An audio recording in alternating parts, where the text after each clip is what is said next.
আজকে যে মণ্ডপে আপনারা দাঁড়িয়ে আছেন এই মণ্ডপের উদ্বোধনী অনুষ্ঠান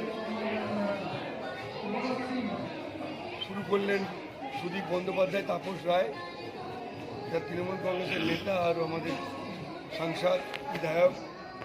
এবং এখানে বার্তা একটাই, ডায়লগ অনুষ্ঠানে আমরা যেন সকলের উজ্জ্বল ভবিষ্যৎ কামনা করি, সকলকে শুভেচ্ছা বিনিময় করি এবং সেই সঙ্গে এই যে কোভিড সরকারি বিধিনিষেধ মেনে আমাদের এই উৎসব কালী পুজো, দীপাবলি এরকম অনুষ্ঠান পালন করতে হবে।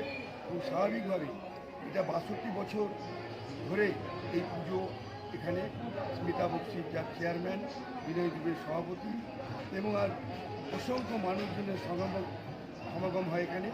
এবং আমরা সকলে শুভকামনা করি এবং সকলের সুস্থ থাকুন, স্বচ্ছন্দ থাকুন।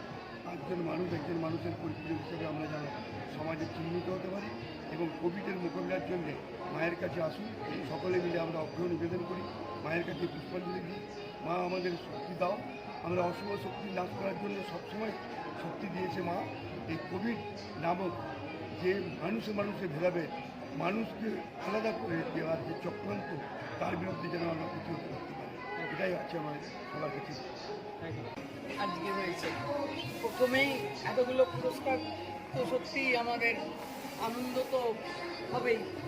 আর এর মানে গত 2 বছর ধরে আমরা যে প্যান্ডেমিক সিচুয়েশনের মধ্যে দিয়ে চলেছি, তার মধ্যেও যে আমরা সকলে মিলে আমাদের মাননীয় মুখ্যমন্ত্রীর অনুপ্রেরণায় এইভাবে শ্যামা পূজা করতে পারছি, এটাই আমাদের কাছে সবথেকে বড় পাওয়া। আর আমাদের শিল্পী এবারে মানুষ দাস আছে, যে অন্তহীন ইচ্ছা, এইটাকে সামনে রেখেই এই শুনেই আমাদের পুরো প্যান্ডেল। এবং প্যান্ডেল দেখে যে মানুষের ভালো লাগছে। কিছুক্ষণ আগে আমাদের উত্তর কলকাতার সাংসদ, আমাদের সকলের প্রিয় সুদীপ বন্দ্যোপাধ্যায় মহাশয় এবং আমাদের বিধানসভার ডেপুটি স্পিকার আছেন তাপস রায়, উনি এসে এটাকে উদ্বোধন করে গেছেন মাতৃমূর্তি। সঙ্গে সঙ্গেই মানে এলাকার সকলের সাহায্য নিয়ে, সকলের মানে সমান ইচ্ছের সঙ্গে থেকে এইভাবে যে প্যান্ডেল সাজানো হয়েছে, পুরোটাই কৃতিত্ব আমাদের মানে শিল্পী। তার সঙ্গে সঙ্গে আমাদের ক্লাবের সদস্যরাও আছে।